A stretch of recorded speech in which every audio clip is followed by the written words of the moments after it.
Mike Sullivan. I'm a former IRS agent. I want to talk to you today about unfiled tax returns and how to solve your IRS problems. You know, when I was an agent, the first couple cases I went on, they send you easy cases. They don't send you out on cases where you can close business, takes cars, takes airplanes, buses, all that stuff. They send you out on unfiled returns. I've worked thousands of those cases, both professionally, and I want to just tell you how you can kind of solve the problem. Many of you are kind of frozen right there. You don't know really what to do. Here's what you need to do. First place you always start is with your IRS transcripts. Either you or you hire someone to go to irs.gov and pull up your tax transcripts. IRS has them for the last 6 years.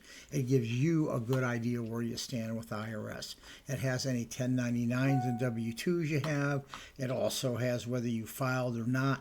That's the place that you start because you have to really fix the IRS record on you. So if you haven't filed returns, someone has to get those tax returns filed by. You're thinking, man, I don't have records. My records are a mess. What do I do? Well, this is what I just want to address with you real quickly.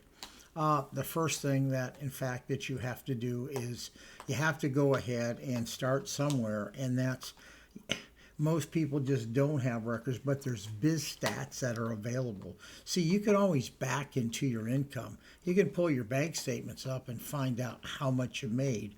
So what you want to do, the big problem is with expenses. What biz stats does, it allows you to see what industry averages are and statistics, and then you kind of play with those kind of like putty. And if you go to someone who knows what they're doing, they kind of know what the expenses should be for your industry. It's just really not that tough. It's like, you know, a lot of people like trying to painting the edges, and they try to paint the edge so they don't get it on the ceiling. Well, good painters do that every day without a problem. You get someone for the first or second time, right, the paint's all over. Well, when you do this a lot, it's just it's an easy process.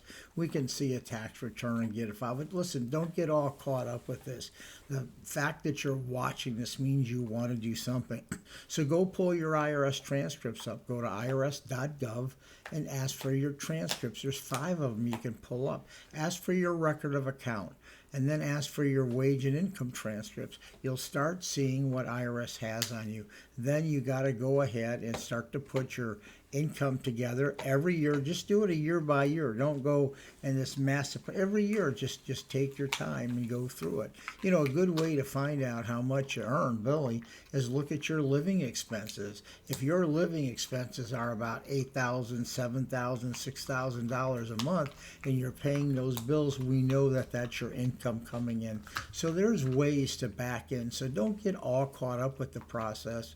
If you don't have the money, that's at least a good place to start. Pull your bank statements up and, you know, just start. You got to have certain expenses against that to decrease them. So the best thing to do is really to hire someone who knows what they're doing, because when you do a lot of returns, it's really easy to do this.